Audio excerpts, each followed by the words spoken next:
All right, so we're going to talk about implementing interactive modules, and we're going to look at a couple of different ways you can do this in your online courses. These activities can also be done like in a face-to-face class or a high flex class, and I'll show you some things about one of them that's my favorite to use when I'm teaching a high flex class, because the students who come to class and join via Zoom, they can interact with these activities. And then there's a component where the students who do the asynchronous piece can interact with those activities. All right, so I always like to include learning outcomes just because it's a habit. And when you think about the way you build out your online courses, you have those module level objectives that you align with your course level objectives.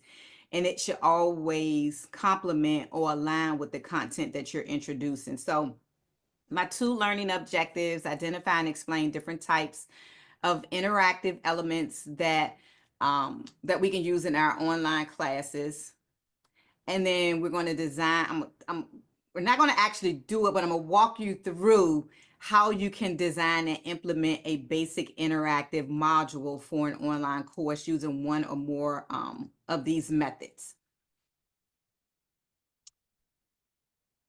So why is it important to have interactive modules? So when you think about an online course, it is easy for students to get lost in an online course. It is easy for them to stop doing work, just go stagnant, because they're not in a classroom. They're not in front of an actual instructor who is walking them through these different activities and things that they're doing in an online course. And so including interactive activities is a way to kind of keep them engaged with the content, but also introduce that content to them in a different format.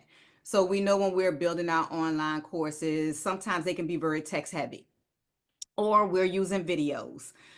We have handouts. The activities that I'm going to show you is another way to present that same content, but a way for them to kind of interact and play around with it, making it more student friendly, even if it's, complicated or complex information that you're trying to give them. We can do it in a creative and fun way.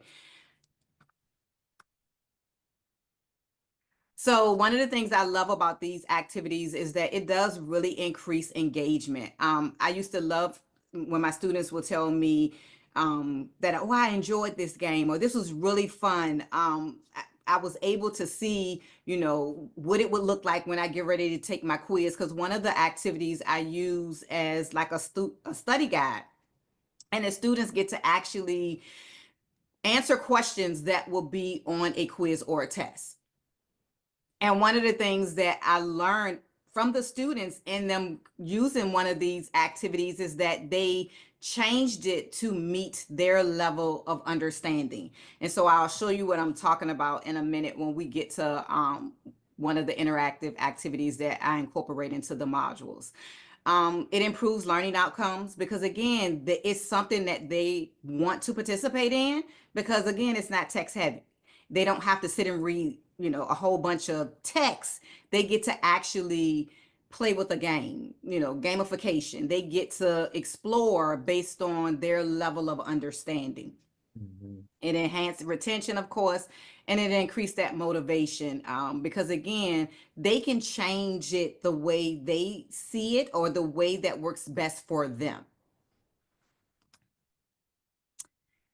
So some of the interactive elements we can incorporate, quizzes is there, but when I'm building out my classes, I don't use the word quiz because sometimes that intimidates students or it gives them anxiety. So what I usually say is, this is a scavenger hunt. You're going to have to do some research. You're going to have to search around for things. So instead of using the word quiz, I change that and call it a scavenger hunt. Polls, discussion forums, interactive videos. There is a way that we can create videos in Canvas or in Studio, and then we can turn it into a discussion post where students actually have to look at the video and then they have to comment on something that they saw in the video. And then that whole gamification piece, which we'll play around with in a second. That is us taking our course content and we're turning it into a fun way for them to explore that content. So some of the best practices we want to think about when we are designing these interactive modules. One, we definitely want to make sure that it aligns with our course objectives.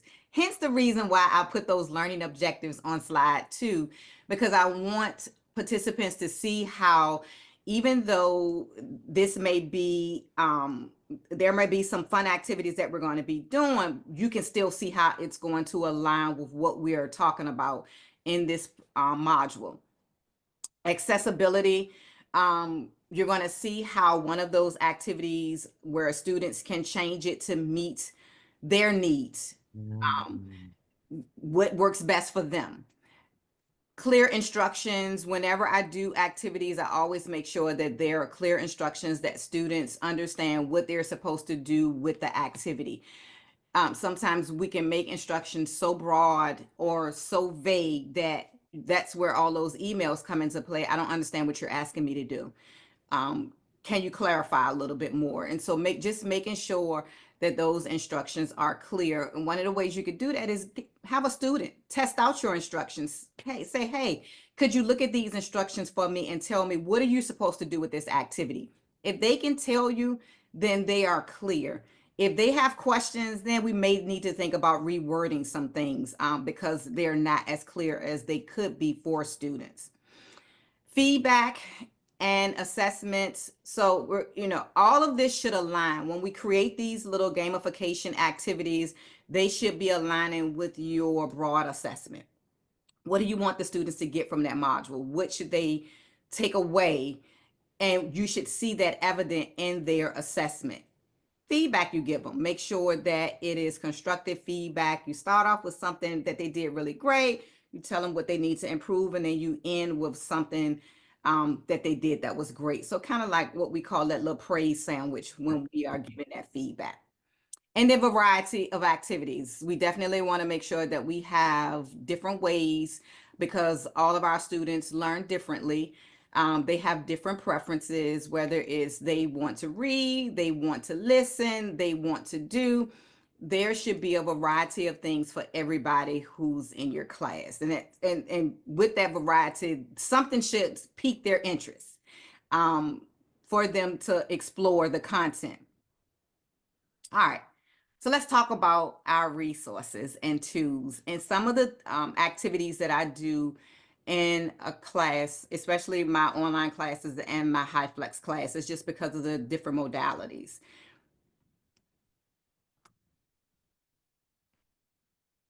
Oh, see, internet. Okay, there we go. All right. So talk a little bit about the whole quizzes. Don't necessarily really use quizzes. I always say scavenger hunt. Talked about the interactive videos where we can create those right in studio. And then there's a section where we can pop in a question that we ask the student and they can respond right underneath those videos that we create. Now, there are a ton of resources that you can use that are outside of Canvas that we can embed into our Canvas courses. One of them being Mentimeter. The great thing about this particular one is that it can be a poll. You can use it as a discussion question where they have to actually write out responses. So it's like short answer questions. It can be a word cloud. There are a ton of different things that you can do with this resource here.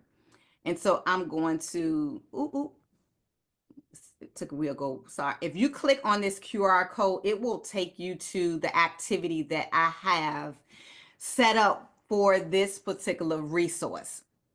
Now, again, I'll show you some other things, but this is just one way that you could use this resource in your class, the Mentimeter, in your class. And so once you click that QR code, let me know, and I'm going to stop sharing this screen and I'm going to go to another screen. Okay. All right. So you should see the little activity.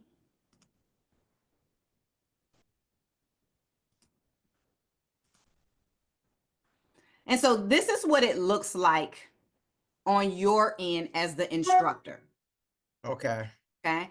When you share it with your class, and let's say there's an activity, okay, vegetables.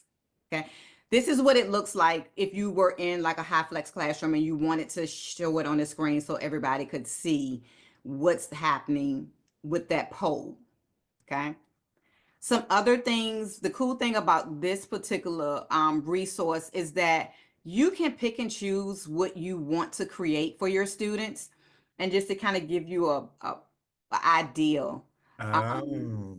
So I asked the question and they gave answers. Now, here's the thing, it's anonymous. So if you're doing it for an assignment where they're going to be graded, what I usually tell them is just make sure you put your name in there so that I know you actually, one, participated in the activity, and two, you can get your credit. So this is another way you can use it. A lot of instructors, let me see if I can find a word cloud. So even though the students, like it was 3 different students up there, they can't see each other's response to you. So what happens is we go back. So I'm gonna go back and I'm gonna show you. Let's go back to that one. It's a very good question.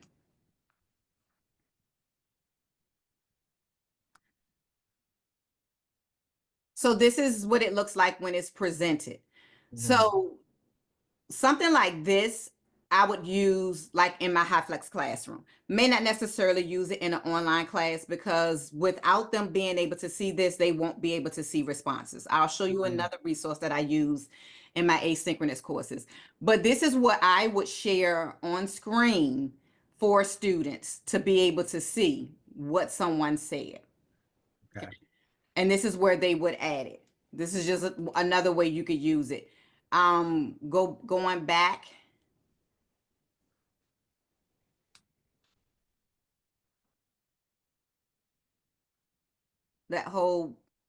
This is the way a lot of instructors use it in their classroom. It's kind of like an icebreaker. Let me just make sure my other person, nope, she didn't. You ask the question and you get all these answers. So that's another way you can use it. And it's free. So like one of the things I love about this is, as you can see, I've created a lot of stuff. It's free. You can use it over and over and over again. All right. So let me go back to our presentation and I'll show you another one. So Padlet, pretty sure you've used Padlet before, right? Okay. So this is one of those ones where it will kind of benefit what you, or answer the question that you ask. How do the students see what their peers wrote? So if you click on this QR code here, let me get it together. very interactive, right?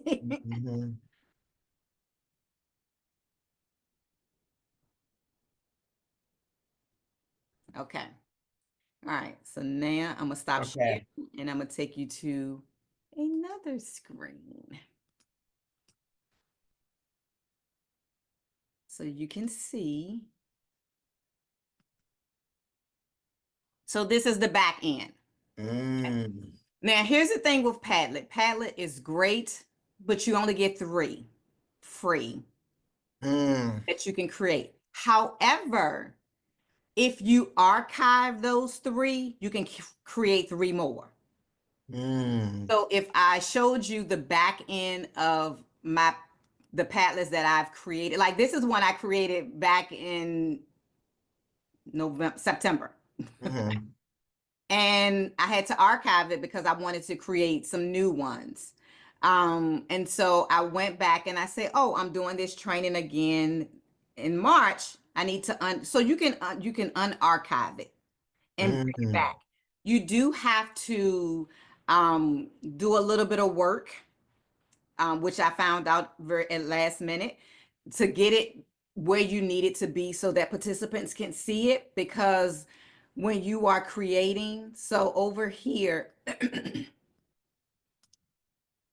is where I'm creating. You like to give it like a little short title because it creates this really long title, and I wanted something short because I had already used that title.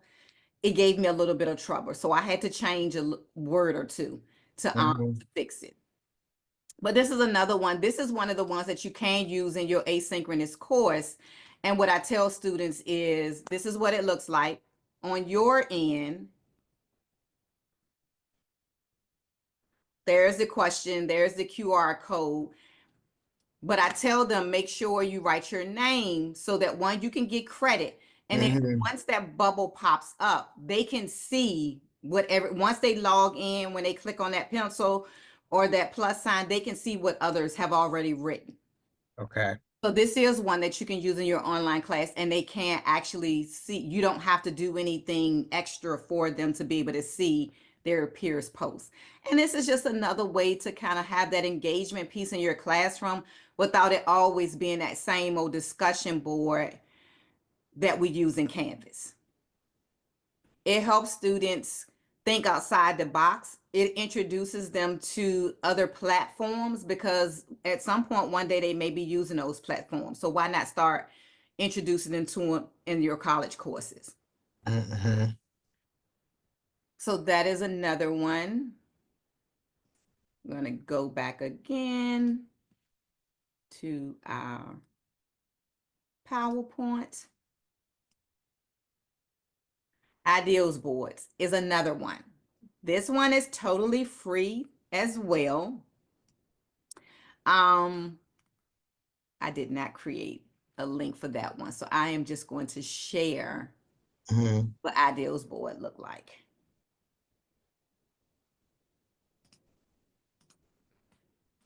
So I like this one too because there are a ton of different things that you can do with it. However, your instructions have to be clear for your students because when you look at this board, it's not a lot on there. So you can't put a lot on here. What I usually do with this activity is that I use the discussion post or the assignment template. I write the instructions there step by step, what they need to do once they get to the website. And then I make it so that they're not uploading anything in Canvas because everything that they're going to do is going to be done on this website. So real simple, you just tell them you need to click that green plus, that box with that green plus sign, and a little sheet is going to pop up. They type in it, they put their name. That's how they get credit. The cool thing about this is I spell my name wrong, the way that they respond to each other is they can either give them thumbs up or they can open up their post and they can write right up underneath it.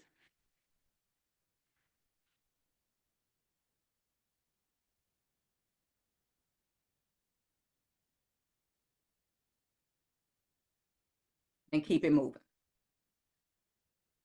You want to make sure that you, again, instructions very clear. You have to make sure your instructions are clear when you are using software like this or platforms like this.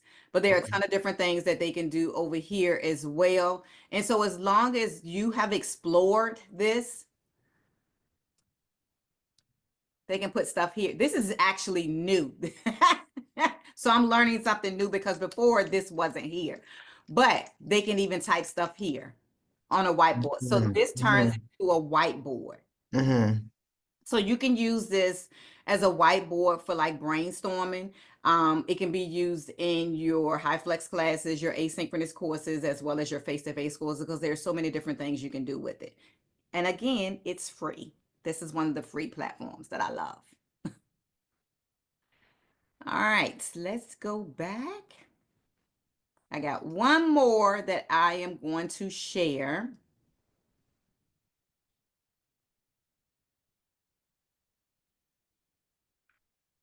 And that one is called Wordwall.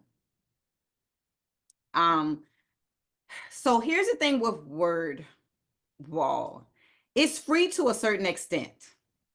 I like to use it a couple of different ways, and I'll show you in a few minutes the back side that instructors see, as well as the side that the students see. But it's really reasonable. It's one of those platforms where if you say, you know what, I'm gonna do a subscription, it's like $7 a month. If you pay it up front, it's even cheaper. I think it's maybe like $5.50 by time you pay the full amount that they want you to pay for a year. But it's really, it's a cool platform that students truly enjoy. So QR code, you can scan it if you like. I will share what it looks like from both ends so you can see the benefits of using. So this is the back end. This is the end that you do most of the work in. So this is one of the activities. We're talking about what's the vegetable and what's the fruit. Made something real simple. And so all the student is doing is moving things over. Now the cool thing about this is there is a leaderboard. And so as and they get very competitive. I love when the students get very competitive because they want to come in first place. And so that really helps with that engagement piece and that motivation for them to participate in the activity. Couple of different things that you can do with these types of activities is it can be printed. You can share it on different platforms. The students can change the template. So let's say they really don't like this template that it's in, they want to change it to another template. They can do that. And they just hit the start button.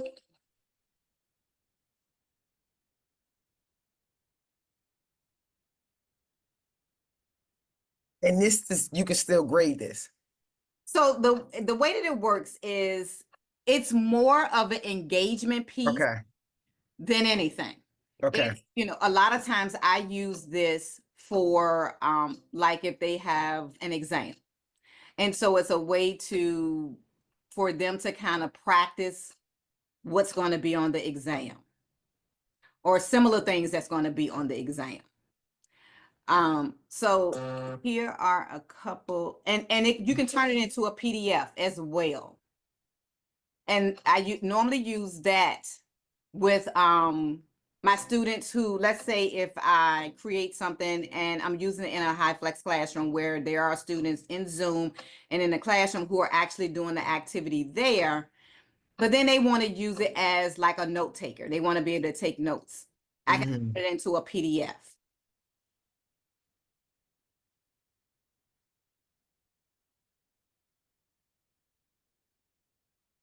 Okay, sorry, got it wrong. Well, I need to find one. Let me go to my other ones because of the way this one is made. Oh, no.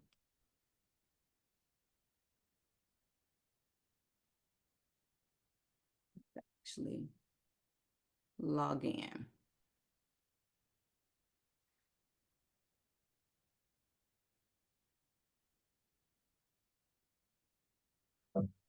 This one here,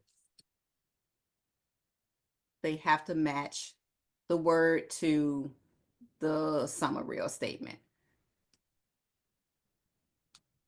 And then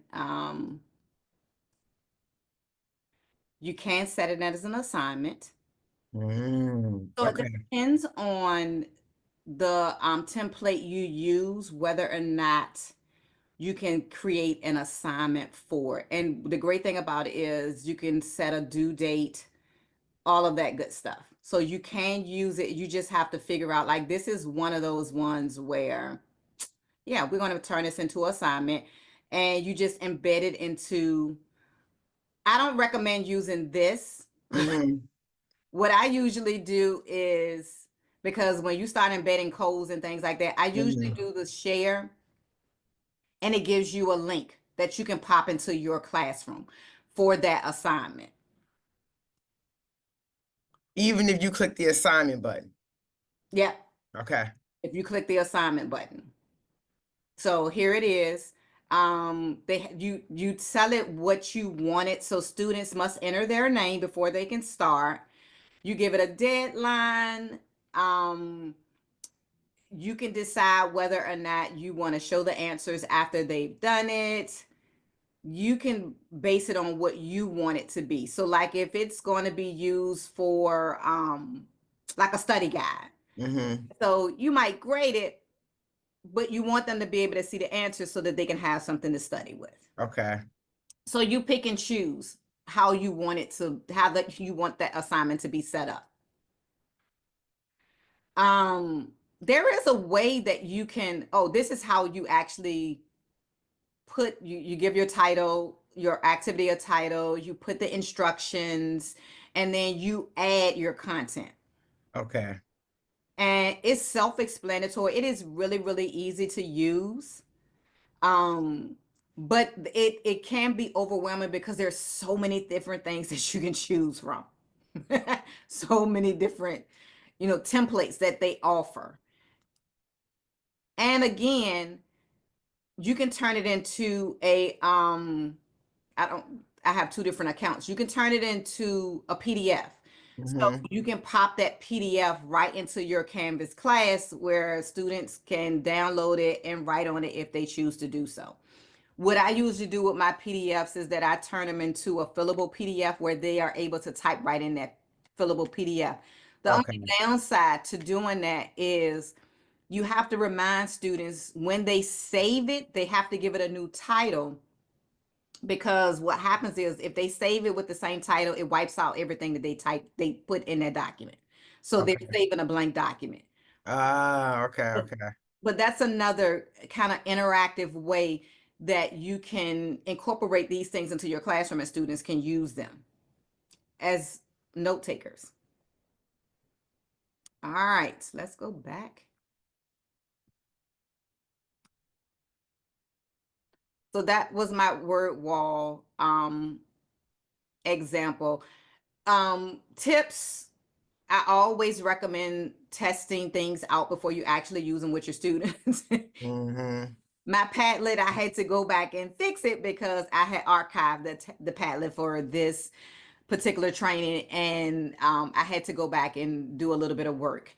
Student feedback, ask your students questions. Do like start out with one interactive activity, and then give students extra credit to give you feedback on that interactive activity. What did they like? What didn't they like? How could you fix it? What would you add if you were the instructor? Things like that, because that helps you kind of think through how you use those activities going forward. And then there's always room for continuous improvement. Why these activities are great, they may not work for every class, depending on the content that you are delivering. And so that's where that whole, testing things out and getting student feedbacks come into play, so that oh, this may not be a class that a class that I want to use this activity in, because it's just too content heavy, and they learn more if it's in videos and in text. Doing an interactive activity may not be ideal. All right, any questions? No. Okay. It was self-explanatory. I mean, no. The first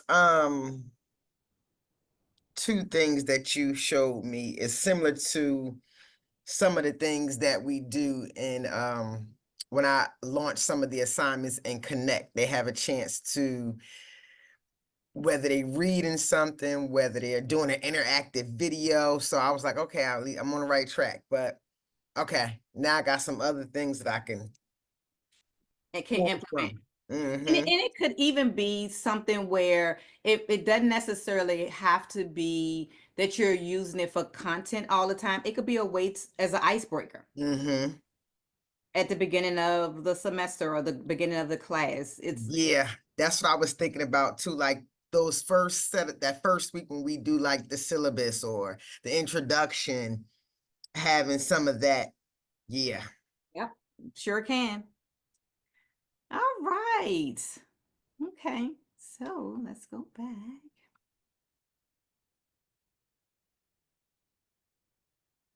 All right. So that is all. This is our brief survey about the training. It definitely will be recorded. So if you want to go back and look at some of those interactive sites, you can. And if you have any questions, you know how to reach me.